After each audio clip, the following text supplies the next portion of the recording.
ഇത് ഈ ഒരു 80കളുടെ അവസാനം കഴിഞ്ഞ് 90കളിലേക്ക് വരുമ്പോഴും ഇത്തരം ചിരിപ്പടങ്ങളും അല്ലെങ്കിൽ ഇടയ്ക്കിടയ്ക്കുള്ള ഇപ്പോൾ അഭിമന്യു, ലാൽ സലാം, കിലുക്കം ഒരേ സമയം ഇറങ്ങിയ സിനിമകളാണ്.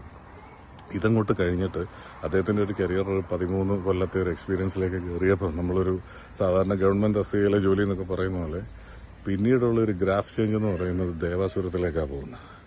ദേവാസുരം കഴിഞ്ഞിട്ട് പുള്ളി ചെയ്യുന്നത് ബട്ടർഫ്ലൈസാണ്. ഒന്നിലൊരു പക്ക കൊമേഴ്ഷ്യൽ ഇത് രണ്ടും കൊമേഴ്ഷ്യൽ ആണെങ്കിലും അതിൻ്റെ ഒരു വെർസറ്റാലിറ്റി നിങ്ങൾ ആലോചിക്കണം. അത് കഴിഞ്ഞ് കരിയർ ഒരു 15, 16, 17 വർഷം എത്തിയപ്പോഴത്തേക്ക് മാറാം തമ്പുരാൻ അല്ലെങ്കിൽ വാനപ്രസ്ഥം, കന്മദം പോലുള്ള തീക്ഷ്ണമായ കഥാപാത്രങ്ങൾ, മാസ് കഥാപാത്രങ്ങൾ. നരസിംഹം അദ്ദേഹത്തിൻ്റെ ദിശ തന്നെ തിരിച്ചുവിട്ടു. അതെ, നരസിംഹം കഴിഞ്ഞിട്ട് രാവണപ്രഭുവും കൂടി അത് കഴിഞ്ഞാണ് പിന്നീടൊരു ഡൗൺഫോൾ ഉണ്ടായത്. എന്താണ് സംഭവിച്ചതെന്ന് എനിക്കറിയില്ല. അത് മറ്റ് വിഷയങ്ങളിലേക്ക് ബിസിനസ്സിലേക്കോ അങ്ങനെയൊക്കെ ശ്രദ്ധ പോയിട്ടുണ്ടാവാം. പക്ഷേ എഴുതള്ളാൻ കഴിഞ്ഞില്ല. ഉദയനാട് താരം എത്തിയപ്പോഴത്തേക്ക് വീണ്ടും തിരിച്ചു വന്നു. പിന്നീട് തിരിഞ്ഞു നോക്കേണ്ടി വന്നിട്ടില്ല. അപ്പോൾ ഇപ്പോഴും ഈ പറയുന്ന പോലെ ഇദ്ദേഹത്തിൻ്റെ മറ്റൊരു പ്രത്യേകത ഈ കഥാപാത്രമാകുക എന്ന് പറയുമ്പോഴും അതെങ്ങനെയാണെന്നുള്ളതും കൂടെ നമ്മൾ മനസ്സിലാക്കണം. ഇപ്പോൾ 20ാം നൂറ്റാണ്ടിൽ ഒരു ചെറിയ സീൻ പറയാം. അതൊരു ആക്ഷൻ പടമാണ്. 87 ഇറങ്ങിയ സിനിമയാണ്. അദ്ദേഹത്തിന് 26-27 വയസ്സുള്ളപ്പോൾ ചെയ്തൊരു സിനിമയാണ്.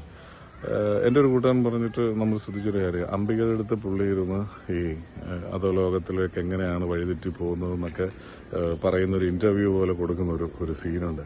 ശ്രദ്ധിച്ചറിയാം, അദ്ദേഹത്തിൻ്റെ ഉപ്പൂറ്റി അതിലിങ്ങനെ സ്ട്രെയിറ്റായിട്ട് നിൽക്കുക.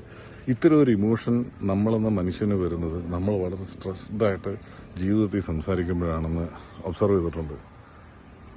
അതിൻ്റെ അർത്ഥം ആ സാഗർ എന്ന് പറയുന്ന കഥാപാത്രത്തിന് അന്നേരം അദ്ദേഹത്തിൻ്റെ നിവൃത്തികേട് കൊണ്ട് അല്ലെങ്കിൽ ഒരു വല്ലാത്ത വെല്ലുവിളികൾ കൊണ്ട് പുള്ളി ഇതിൽ കയറിയപ്പം വന്നേക്കുന്ന ഒരു സ്ട്രെസ്സാണ്. അത് അവിടെ പുള്ളിയുടെ ഉള്ളിൽ കയറി എന്നുള്ളതാണ്.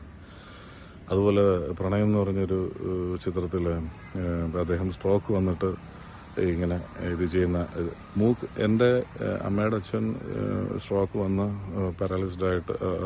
പകുതി പാരാലൈസ്ഡായിട്ട് ഒരുപാട് വർഷം ഹോസ്പിറ്റലൈസ്ഡ് ആയിട്ടുള്ള ആളാണ്. വീട്ടിലൊക്കെ ഇരുന്നിട്ടുള്ള ആളാണ്. അപ്പൂപ്പൻ എപ്പോഴും ഇങ്ങനെ ചെയ്യുമായിരുന്നു. അപ്പോൾ ഇത് ബ്ലസ്സി പറയുന്ന പുള്ളി പറഞ്ഞ് ചെയ്യിപ്പിച്ചിട്ടില്ല എന്നാണ്. ഇതെങ്ങനെയാണിത് സംഭവിക്കുന്നത്? ഇതിലെങ്ങനെയാണ് അതിലേക്ക് ക്യാരക്ടറായി സന്നിവേശിക്കുന്നത്? ഇദ്ദേഹം മിമിക്രി ബാക്ക്ഗ്രൗണ്ടിൽ നിന്ന് വന്നിട്ടുള്ള ആളല്ല. സാധാരണ അങ്ങനെ വരുന്നവർക്ക് ഓൾറെഡി സ്കിറ്റും അല്ലെങ്കിൽ അങ്ങനെയൊക്കെ ചെയ്ത് മറ്റൊരു കഥാപാത്രമായിട്ടൊക്കെ ചെയ്യാനുള്ളൊരു ഇതുണ്ട്. പക്ഷേ അപ്പം കംപ്ലീറ്റ്ലി നാച്ചുറാലിറ്റി ചില സമയങ്ങളിൽ പ്രശ്നം വരും. ഇതങ്ങനെയല്ല. ഇത് മിമിക്രി ബാക്ക്ഗ്രൗണ്ട് പോലുമുള്ള ഒരു വ്യക്തിയല്ല പുള്ളി. അവിടെയാണ് ഒരു കഥാപാത്രത്തിൻ്റെ ഒരു പഞ്ച് വരുന്നത്. ഇപ്പോൾ ഇൻ്റർവ്യൂവിലൊക്കെ വളരെ ഷൈ ആയിട്ടിരിക്കുന്ന ഒരാളാണ്. ഇപ്പോൾ സംവിധാനം രഞ്ജിത്തൊക്കെ പറയുന്ന കേട്ടിട്ടുണ്ട് അദ്ദേഹത്തിൻ്റെ ക്രൗഡിനെ ഫേസ് ചെയ്യാനൊരു മടിയുണ്ട്. അത് ഓരോരുത്തരുടെ നേച്ചറാണ്. പക്ഷേ അവിടുന്ന് ഈ സ്ക്രീനിലേക്ക് വരുമ്പോൾ ഉള്ളൊരു ഫുൾ ഡെലിവറി ഉണ്ടല്ലോ.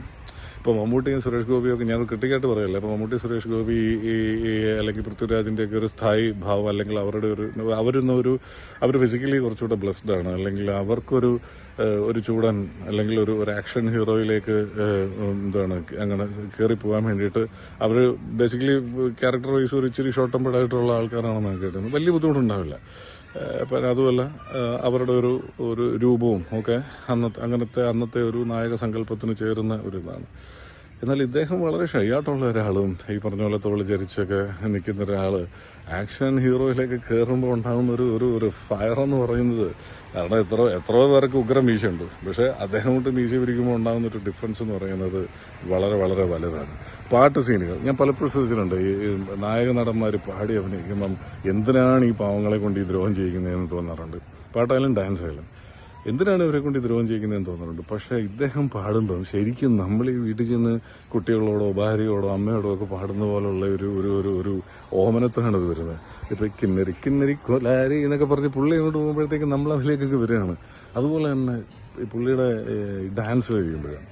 ഇപ്പോൾ കാസനോവയിലൊക്കെ ഉള്ള എനിക്കുള്ളൊരു വിരോധം അതായിരുന്നു. എമ്പുരാന്, കാസനോവ ഇതുപോലെയുള്ള കോട്ടിടുന്നതിൻ്റെ അല്ല, പുള്ളി അങ്ങനെ ഒതുക്കി നിർത്തി എടുക്കേണ്ട ഒരാളല്ല. അങ്ങനെ ഷൂട്ട് ചെയ്യേണ്ട ഒരാളല്ല മോഹൻലാൽ.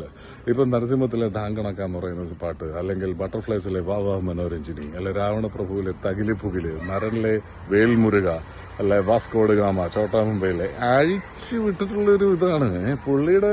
ആ ഡാൻസിലെല്ലാം പലര് യങ്സ്റ്റേഴ്സ് ഉണ്ടാവാം, നായകന്മാരുണ്ടാവാം. പക്ഷെ പുള്ളിയുടെ ഡാൻസാണ് എടുത്തു നിൽക്കുന്നത്. പുള്ളിയുടെ മുഖത്ത് എക്സ്പ്രഷൻ വരും. അതാണ് ഒരു വലിയ ടാലൻ്റ് എന്ന് പറയുന്നത്. ഒരു പാദമുദ്ര, ഈ പറഞ്ഞ പോലെയുള്ള ഭരതം, അതൊന്നും ഞാൻ പറയുന്ന കാര്യങ്ങളില്ല. ഇത് പുള്ളി കരയുമ്പം നമ്മൾ കരയും, പുള്ളി ചിരിക്കുമ്പം നമ്മൾ ചിരിക്കും. പുള്ളി ഈ പ്രായമായവരുടെ പെരുമാറണം, അമ്മമാർക്കും അമ്മൂമ്മമാർക്കും ഒക്കെ അതുപോലുള്ള ഒരു ഇഷ്ടം വരും. വലിയ പാടാണ് മാറ്റി നിർത്താൻ. ഒരിക്കൽ ഏതൊരു പ്രൊഡ്യൂസർ പറഞ്ഞതുപോലെ പറഞ്ഞിട്ട് കാര്യമില്ല, മുട്ടിഞ്ഞ മാർക്കറ്റാണ്. അപ്പോൾ ഇത്തരത്തിലുള്ള ഒരാൾക്ക് ഇത് പറയുമ്പോൾ തന്നെ മഴ പെയ്യുകയാണ്. തൂവാനത്തുമ്പിയുള്ള സീനുകൾ ഓർമ്മ വരുന്നു. മഴ പെയ്യുകയാണ്. ഈ മഴ പ്രകൃതി തന്നെ അദ്ദേഹത്തിന് കൊടുക്കുന്ന ഒരു ബ്ലെസ്സിങ് ആയിട്ടും, അല്ലെങ്കിൽ ഫാൽക്കെ അവാർഡിൽ ഈ പ്രകൃതി പോലും ഇതിനൊപ്പം സഞ്ചരിക്കുകയാണെന്നും മനസ്സിലാക്കുന്നു. അല്ലെങ്കിൽ അങ്ങനെ കരുതാൻ മനസ്സ് മോഹിക്കുന്നു. ഇതിവിടം കൊണ്ടൊന്നും തീരുന്നില്ല. കാരണം അങ്ങനെയാണ് ജാതകം. ചിലർക്ക് ദൈവതുല്യമായ ജാതകം തന്നെയാണ്. ഒരു കോൺട്രവേഴ്സ്യൽ ടോപ്പിക്സിലും കയറാതെ, ഒരാളെയും വെറുപ്പിക്കാതെ, പോസിറ്റീവായിട്ട് മാത്രം ചിന്തിക്കുക. 105 ഡിഗ്രി പനി വെച്ചിട്ട് തുടരുമെന്ന സിനിമയിലേക്ക് ഇങ്ങനെ ചാടി വരുന്ന സീൻ എടുക്കാൻ 65-ാമത്തെ വയസ്സിൽ കഴിയുമെങ്കിൽ അത് കണ്ട് പഠിക്കേണ്ട രീതികൾ തന്നെയാണ്. പിന്നെ സാധാരണ എന്തിനാണ് മോഹൻലാൽ ഇത് ചെയ്യുന്നത്, അല്ലെങ്കിൽ പലരും പറയാറുണ്ട് എന്തിനാണ് ഈ ചവറിൽ അഭിനയിക്കുന്നത്. നോക്കുക, അദ്ദേഹത്തിന്റെ പാഷൻ എന്ന് പറയുന്നത് അതാണ്. നമുക്കിപ്പോൾ രാവിലെ എണീറ്റ് നമുക്ക് ഇഷ്ടമുള്ളൊരു കാര്യം ചെയ്യാൻ പറ്റിയില്ലെങ്കിലുള്ളൊരു ബുദ്ധിമുട്ടുണ്ട്, ഒരു ഇതുണ്ട്. അദ്ദേഹത്തിന് എങ്ങനെയാണ് അഭിനയിക്കുമ്പോൾ അഭിനയിക്കാതിരിക്കാൻ അദ്ദേഹത്തിന് കഴിയില്ല. പിന്നെ പഴയ കുറച്ചുകൂടെ പണ്ടൊക്കെ ഉള്ള രീതിയിൽ സംവിധായകനെ വിശ്വസിക്കുന്ന ഒരു നടനാണ്. അത് അങ്ങനെ തന്നെയല്ലേ വേണ്ടത്. സംവിധായകനെ തന്നെയാണ് വിശ്വസിക്കേണ്ടത്. അവരുടെ ജോലിയാണ് നല്ല സ്ക്രിപ്റ്റ് കൊടുത്ത് പുള്ളിയെ ചലഞ്ച് ചെയ്യുക എന്നുള്ളത്.